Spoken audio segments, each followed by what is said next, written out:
the former co-founder of SpiceJet. Mr. Singh, appreciate you joining us here on CNBC-TV18. Well, I would say congratulations are in order for you, but at this point in time, you are still awaiting regulatory approvals. So let me start by asking you about the recapitalization plan that you are putting in place. The big question, Mr. Singh, is where are you getting the money?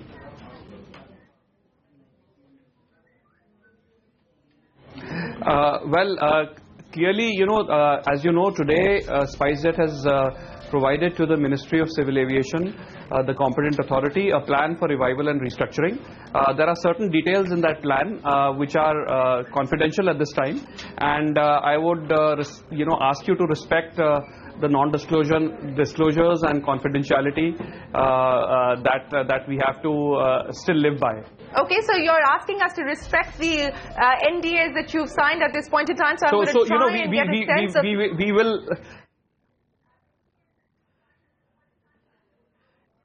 Let me ask you this question, Mr. Singh. What made you want to get into SpiceJet at this point in time? The airline has been struggling to survive. It's a highly competitive market. You've got new players entering the market. With the exception of the fact that crude prices have come off very sharply, it continues to be an extremely difficult time for aviation in this country. Taxes are high, airport charges are high. What made you want to re-enter aviation?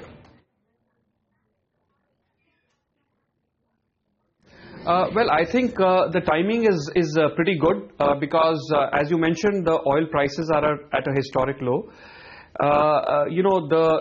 Like you were saying just a brief while ago, the rupee seems to be appreciating, which is great for the airline business. There is a very supportive government which we believe will promote growth over the next several years in the Indian economy. And as you know, with growth comes a great deal of aviation traffic. There are some structural problems in this industry which make it a pretty high-cost environment. We are quite confident that this new government will be very supportive of aviation, which is a critical infrastructure industry, and therefore this is a good time to be in this space. As you also know, the number of Indians that are flying today is still a very minuscule 3%. Clearly, that number is bound to grow. So, if you can get the cost down and get back to a model where costs are low and efficiency is high, it's a good time to be in the space. Importantly, also, besides the fact that obviously valuation is low and there can be significant shareholder return, I also believe that this is something which is in the public good, because failure of a significant airline like SpiceJet increases the burden on consumers who have to pay higher fares. It obviously impacts employees and families of people who lose jobs, and importantly, I think it also impacts the investment climate both in aviation and the larger Indian economy. If I could ask you a specific question, sir, as part of the plan that you have submitted, and I know negotiations and talks between you and the Civil Aviation Ministry have been on for a while now, sir. Our understanding is that you have already either moved the market regulator or are likely to move the market regulator, seeking an exemption from making an open offer. On what basis are you likely to seek that exemption if you haven't already? Have you heard from the market regulator on the possibility of not having to make an open offer, even though there is a change of ownership and control?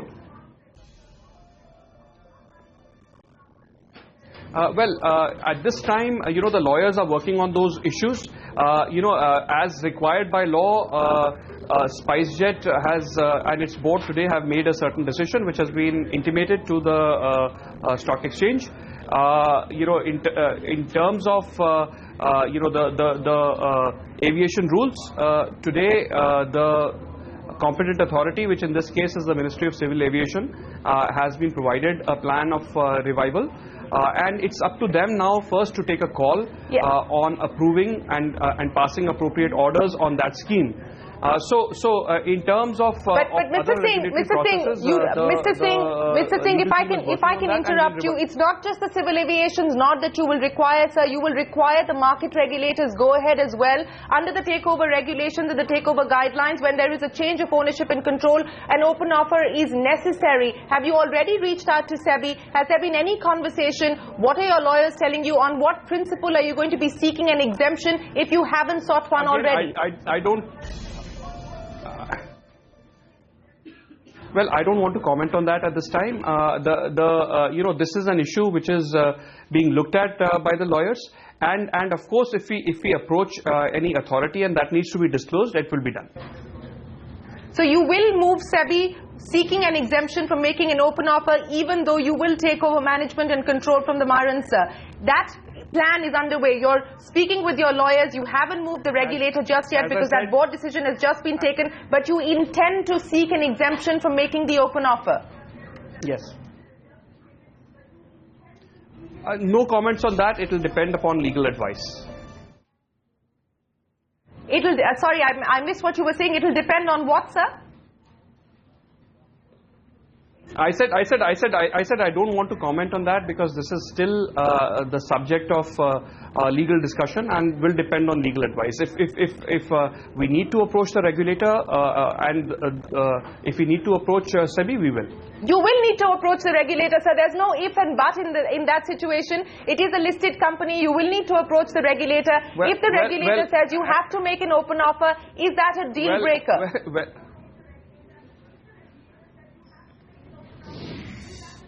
Well, if the regulator says we have to make an open offer, then we will make an open offer. Have you had any conversation with the Ministry of Civil Aviation, sir, on the possibility of the government perhaps also supporting your case for not making an open offer? Has the Civil Aviation Ministry had any conversation with you on a possible relaxation of the takeover guidelines as far as SpiceJet is concerned? Well, we have submitted a scheme for revival, as I said, and, it's for the ministry to pass orders on that scheme. The contents of that scheme are confidential. We will comment on the scheme itself and on the issues that you are raising at an appropriate time. I think at this time, we've just embarked upon the road to try and see if we can find a plan to revive this airline, and appropriate disclosures will be made and you will be informed as soon as those are made. I'm sorry I'm laboring on this, but let me ask you this one more time, sir. Has the open offer discussion been had with the Civil Aviation Ministry? Don't tell me what you intend to do, but has this conversation been raised with the Civil Aviation Ministry? The open offer discussion is something which is between the acquirers and their legal counsel at this time. As and when required, the regulators will be approached and their directions followed. Sir, can you give us clarity, because again there's been all kinds of rumors of how much money you've already put into SpiceJet in the last couple of weeks since the time that your conversation with the promoters of SpiceJet started, and at the end of this transaction, what will your shareholding be in SpiceJet, sir?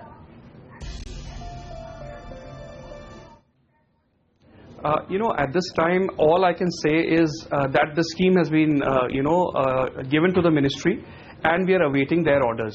I am not in a position to disclose the contents of that scheme or the financial arrangements. This will be done as soon as we possibly can do it. Can you at least tell us how much money you've already infused into SpiceJet? Can you tell us how much money you've already infused into SpiceJet? No, I have not infused. We have not infused any money into SpiceJet. We had no locus to infuse any money into SpiceJet at this time. We were neither shareholders of this company nor were we, lenders to the company. Money was infused into SpiceJet by, SpiceJet partners and vendors. That's where things are. There's no money which has been infused by us directly into this company. You said by us, sir, so let me ask you this, because again there's a lot of talk and rumors about who you are likely to be partnering with. There's names of private equity players, global private equity players that are doing the rounds. Are you going to be backed by a consortium as you try and take this transaction through? Can you give us some sense of where you are getting the money to fund this deal, sir? Well, as I said to you at the beginning of this interview, the arrangement with the investors is subject to non-disclosure agreements. And therefore, I cannot give you the names. I mean, I know there are lots of names which are... Don't give us the names. Tell us, is there one private equity player? Is there more than one private equity player? Are there any domestic investors involved? No, there are more than... Give us a sense of how many people are involved in this consortium, sir. There are certainly... there are more than one investors involved in this whole process. There is diligence going on. That process will take a period of time. We hope to complete it as soon as we possibly can. Is it all foreign players, sir, or are they domestic investors as well? And post this transaction being complete, what will the foreign direct investment or the foreign shareholding be in SpiceJet? Give me a ballpark.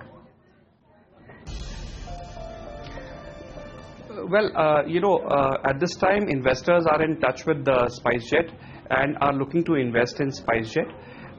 In terms of what the foreign shareholding is going to be, obviously it has to comply with the current FDI regulations.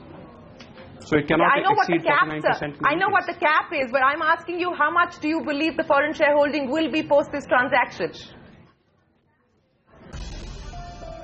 Well, it depends. It depends on what the final structure is eventually. My expectation is that it will be anywhere between 25 and 49%.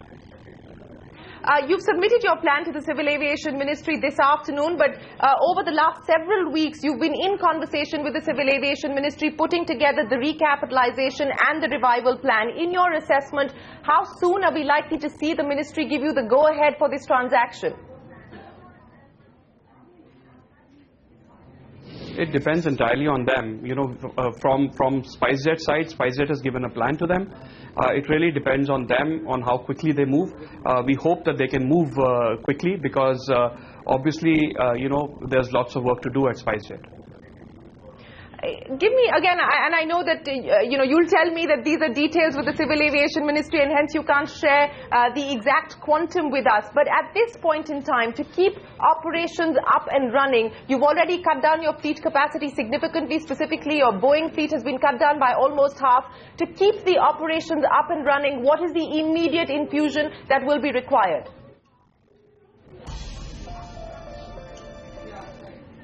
Yeah, again, as I said, these are details which we will disclose at an appropriate time. Clearly the idea is to put SpiceJet back on its feet. That will happen in a variety of ways, reducing cost, improving revenues and margins, and clearly infusing a significant amount of money into the company to ensure that the past liabilities are paid off.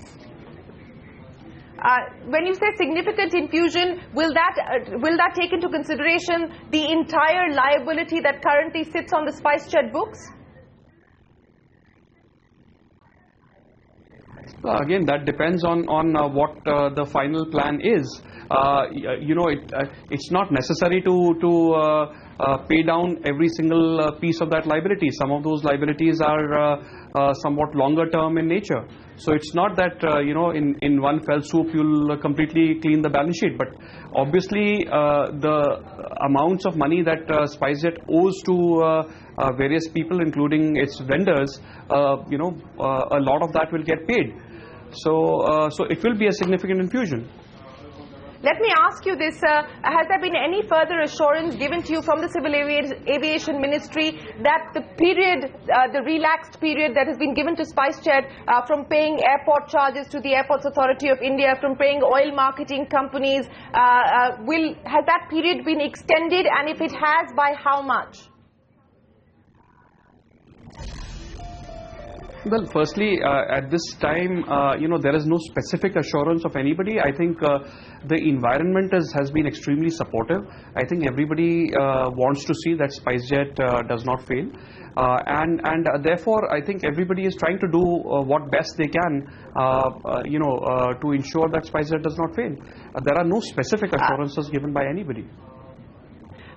It's very clear, sir, that as part of the restructuring of the operations, job losses are going to be inevitable. Can you give us some sense of what the job loss number is likely to be? Because, as I pointed out, my understanding is it's 100 people to every aircraft. You've halved your Boeing fleet.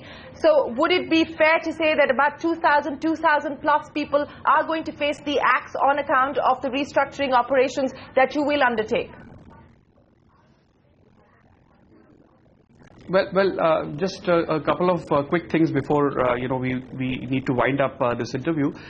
Clearly, the airline has to make economic sense, and therefore, if certain right sizing is required, it will be done.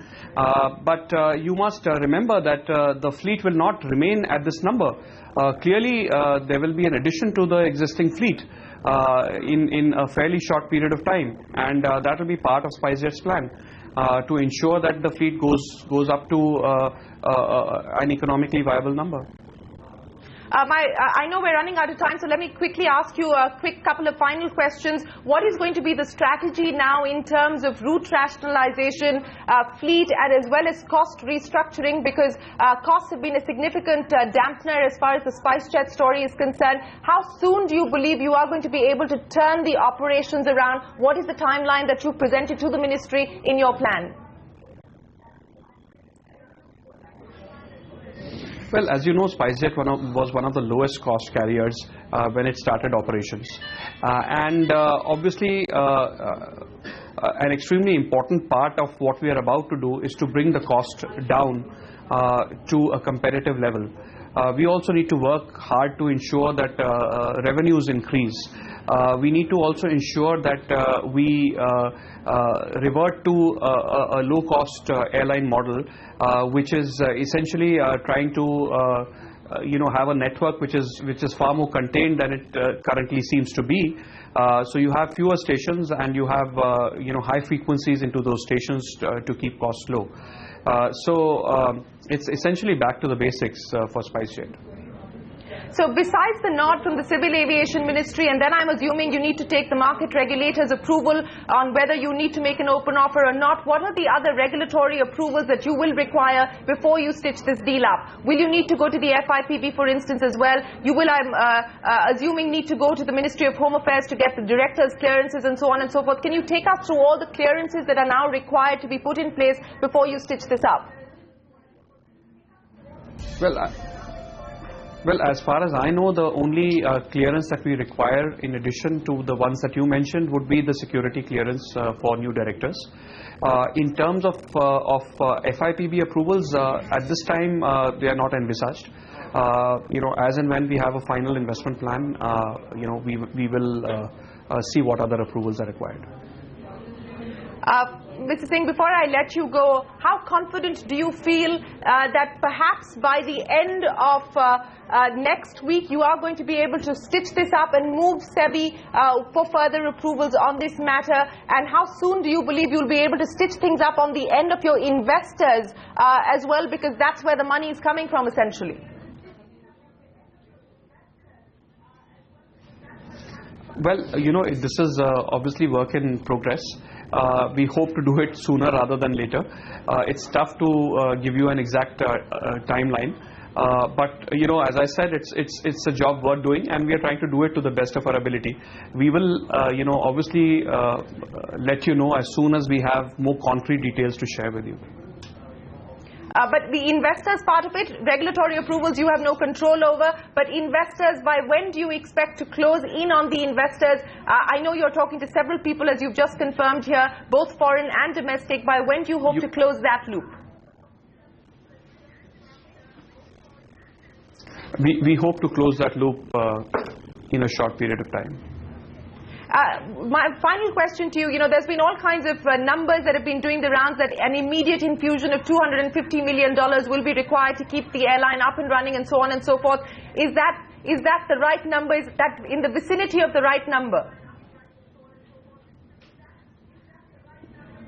No, I don't want to comment on the numbers at all. All right, Mr. Singh, we'll leave it there. Appreciate you joining us here on CNBC-TV18. Thank you very much for your time, and we wish you the very best of luck as you try and stitch up the deal with SpiceJet and ensure that it flies through turbulent times.